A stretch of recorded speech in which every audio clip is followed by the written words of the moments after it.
સુરતમાં નકલીની બોલાબાલ વચ્ચે એસઓજીની ટીમે પાંડેસરા પીડીપંચન સોસાયટી ખાતે આવેલા કારખાનામાં આરોગ્ય વિભાગની ટીમ સાથે દરોડા પાડ્યા। ત્યાંથી અધત કહેવાય તેટલો 1400 કિલો જેટલો શંકાસ્પદ નકલી પનીરનો જથ્થો મળી આવતા એકની અટકાયત કરાઈ હતી। સુરત એસઓજીની ટીમે સુરત મહાનગરપાલિકાના આરોગ્ય વિભાગના અધિકારીઓ સાથે મળી પાંડેસરા ખાતે આવેલા પીડીપંચન સોસાયટીના કારખાનામાં દરોડા પાડ્યા હતા, જેથી 3.8 લાખની કિંમતનો 1400 કિલો જેટલો શંકાસ્પદ નકલી પનીરનો જથ્થો ઝડપી પાડ્યો હતો। સાથે કારખાનામાંથી પોલીસે મહેશ પુના શંકર શર્માની અટકાયત કરી પૂછપરછ હાથ ધરી હતી।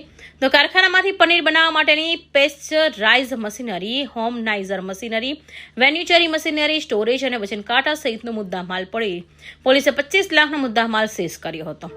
તો કારખાનામાંથી નોન બ્રાન્ડેડ લૂઝ એનાલોગ પનીરના સ્ટીકરો પણ મળી આવ્યા હતા। સાથે પામોલીનના તેલના 28 ખાલી ડબ્બા, રાક પામોલીન તેલના 16 જેટલા ડબ્બા મળ્યા હતા। ધૂળેટીના આગલે દિવસે એટલે કે 3/3/2026ના રોજ 1401 કિલોગ્રામ શંકાસ્પદ પનીરનો જથ્થો ઝડપાયો છે। આ પામ ઓઇલથી બનેલું એનાલોગસ પનીર છે, જેનું એની પાસે લાયસન્સ પણ નહોતું।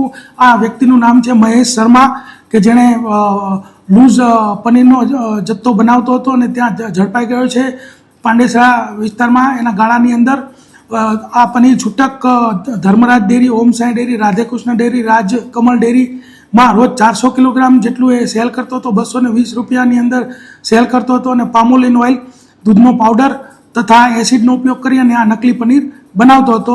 આ રીતે એસઓજીએ આ નકલી પનીરનો જે પર્દાફાશ કરેલ છે। વધુમાં લૂઝ પનીરનો જથ્થો પ્લાસ્ટિકની કોથળીઓ પેકિંગ કરી તેના પર સ્ટીકરો મારી શહેરની અલગ અલગ ડેરીઓમાં તેમજ છૂટકમાં વેચાણ કરાતું હતું।